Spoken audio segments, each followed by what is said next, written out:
So hello' বন্ধু বান্ধৱীসকল, আশা কৰোঁ আপোনালোক সকলোৱে ভালে আছে। আজি মই লৈ আহিছোঁ মহিলাসকলৰ কাৰণে এটা অতিকৈ ডাঙৰ খবৰ যে অসমৰ মহিলাসকলে এককালীন 25,000 টকাকৈ আৰ্থিক সাহায্য পোৱাৰ লগতে প্ৰতি মাহে 3,000 টকাকৈ একাউণ্টত ডাইৰেক্ট লাভ কৰিব। পোনপটীয়াকৈ তেওঁলোকৰ নিজৰ একাউণ্টত লাভ কৰিব। কেনেকৈ লাভ কৰিব, লগতে কি ডকুমেণ্টছ দিব লাগিব, কোন ফৰ্ম মানে ফিল কৰি আপুনি ক'ত জমা দিব লাগিব, গোটেইখিনি তথ্য এইখন ভিডিঅ'ৰ শেষত মই আপোনালোকক জনাই দিম। আৰু এইখন ফৰ্ম যিখন দেখুৱাই আছে স্ক্ৰীনত, এইখন ফৰ্ম ফিল আপ কৰি আপোনালোকে জমা দিলে আপোনালোকে পাব এককালীন 25,000 টকা ডাইৰেক্ট আপোনাৰ একাউণ্টত। সো এইখন ফৰ্ম আপোনালোকে ক'ত পাব, ভিডিঅ'ৰ শেষত মই আপোনালোকক দেখুৱাই দিম। আপোনালোকে ক'ৰ পৰা এইখন ফৰ্ম ডাউনলোড কৰিব পাৰিব আৰু ক'ত জমা দিব লাগিব, কি ডকুমেণ্টছ লাগিব, গোটেইখিনি তথ্য ভিডিঅ'ৰ শেষত আপোনালোকে পাই যাব। আপোনালোকক মই জনাই দিম। সো এতিয়া মই আপোনালোকক দেখাম যে এইখন ফৰ্ম আপোনালোকে কেনেকৈ ফিল কৰিব। তো বন্ধুসকল, ভিডিঅ'টো আপোনালোক সৰুৰ পৰা শেষলৈকৈ চাই থাকিব। A to Z মই আপোনালোকক ইয়াত দেখুৱাবলৈ চেষ্টা কৰিম। অলপো স্কিপ নকৰাকৈ ভিডিঅ'টো চাই থাকিব। মই ইয়াত বহুতো ভালকৈ আপোনালোকক দেখুৱাই দি আছোঁ। তাৰমানে আপোনালোকে এইখন ফৰ্মৰ যিটো অপশ্যন আছে, এইখন চাওক, এপ্লিকেশ্যন ফৰ্ম। ইয়াত 1 নম্বৰ যিটো অপশ্যন আছে আবেদনকাৰীৰ নাম, মানে এপ্লিকেণ্ট নেম, ইয়াত প্ৰথম যিটো অপশ্যন আছে ইয়াত এণ্টাৰ কৰিব লাগিব। তাৰপিছত 2 নম্বৰ আবেদনকাৰীৰ মৃতকৰ স্বামীৰ নাম, যি এপ্লাই কৰিছে তেওঁৰ স্বামীৰ যি মৃত্যু হৈছে তেওঁৰ হাজবেণ্ডৰ নাম দিব লাগিব।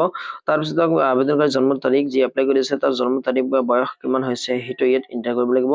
4 নম্বৰ অপশ্যনত দি আছে স্বামীৰ মৃত্যুৰ তাৰিখ, মানে তেওঁৰ হাজবেণ্ড কিমান তাৰিখত ঢুকাইছে তাৰ ডেটটো ইয়াত মেনশ্যন কৰিব লাগিব বা ইয়াত লিখিব লাগিব।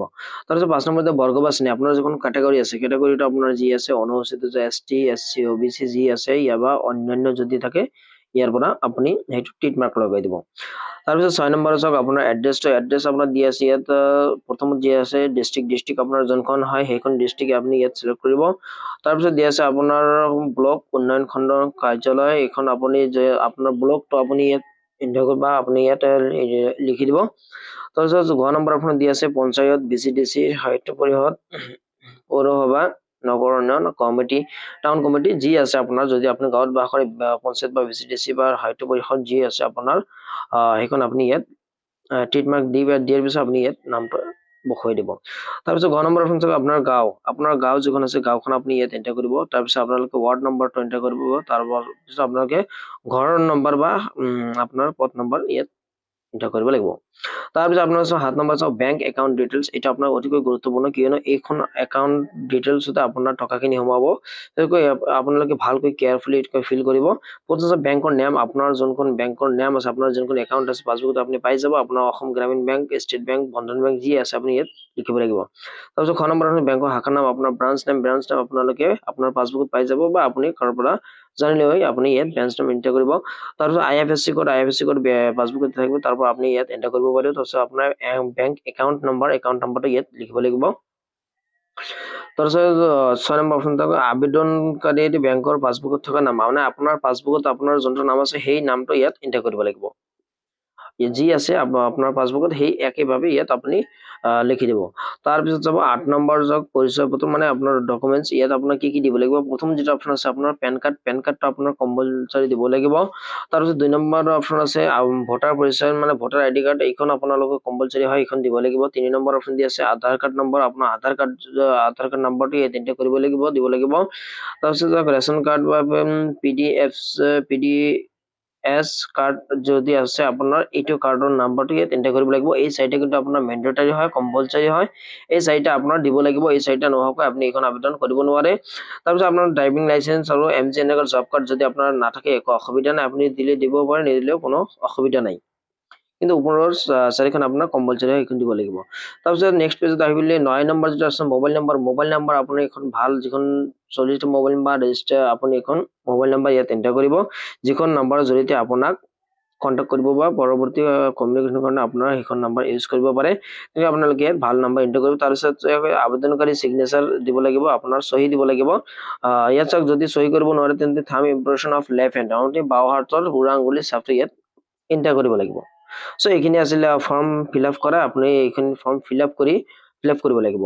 সো এতিয়া চাওক, আপুনি এইখন পাবলৈ হ'লে আপোনাৰ কি যোগ্যতা থাকিব লাগিব, তাৰ বাবে ইয়াত কিছুমান চৰ্তাৱলী দিয়া আছে। 1 নম্বৰ যেটা দিয়া আছে, প্ৰাৰ্থীগৰাকীয়ে নিজৰ স্বামী স্বৰ্গগামী হোৱাৰ পিছত দ্বিতীয় বিবাহত বহিব নালাগিব। মানে যাৰ স্বামী ঢুকাইছে তেওঁ স্বামী ঢুকোৱাৰ পিছত এতিয়ালৈকে দ্বিতীয় বিয়া বহা নাই, তেনে ক্ষেত্ৰত আপুনি এইটোত আবেদন কৰিব পাৰিব।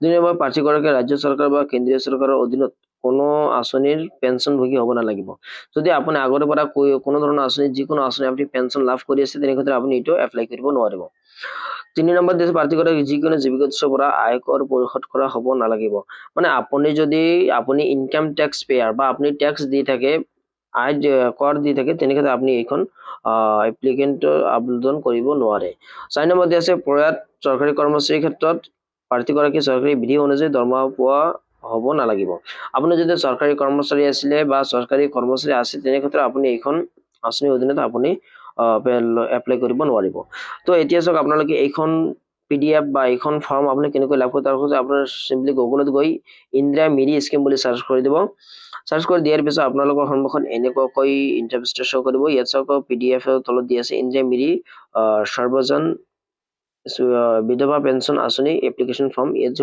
অপচন আছে এটা আপোনালোকে ক্লিক কৰি দিব সো ক্লিক কৰিলে আপোনাৰ যখন ডাউনলোড হৈ যাব যেহেতু মই আগতে ডাউনলোড কৰিছো ইয়াত ফাইল এগেইন বুলি অপচন আছে মই এটো ক্লিক কৰি আপোনালোক দেখুৱাই দিছো সো ডাউনলোডত ক্লিক কৰি দিব ক্লিক কৰি দিয়াৰ পিছত আপোনালোকে ইয়াত ওপেন কৰিব বুজিছে ইন্দিৰা মিৰি সৰ্বজনীন যি পেঞ্চন আছে এটো ইয়াত ওপেন হৈছে ইয়াত আপোনালোকে দেখা পাব যে সকলোৰে বিকাশ ইন্দিৰা মিৰি সৰ্বজনীন বিধৱা পেঞ্চন আঁচনিৰ অধীনত 45 বছৰ অনুৰ্ধৰ স্বামীহীনা মহিলাসকলক তেওঁলোকৰ পৰিয়ালৰ সহায়ৰ বাবে তৎকালীনভাৱে 25,000 টকা এককালীন সাহায্য প্ৰদান কৰা হয় লগতে তেনে মহিলাৰ বেংক একাউণ্ট প্ৰতিমাহে 300 টকাকৈ পাই থাকিব তো এইখন যখন ফৰ্ম আছে ইয়াত এইখন আপুনি ফিল কৰিব নালাগিব এইখন আপুনি দিব নালাগিব ইয়াত 3 নম্বৰ যেটা পেজ আছে এপ্লিকেশন ফৰ্ম আবেদন প্ৰপত্ৰ এইখন আপুনি ফিল কৰিব আৰু 4 নম্বৰটো ফিল কৰি লগতে কিছুমান আপোনাৰ ডকুমেন্টস দিব লাগিব কি দিব লাগিব ইয়াত মই আপোনাক দেখুৱাই দিছো ডকুমেন্টৰ ভিতৰত আপোনালোকে প্ৰথমতে যিখন আছে আধাৰ কাৰ্ড দিব লাগিব ভোটাৰ আইডি কাৰ্ড দিব লাগিব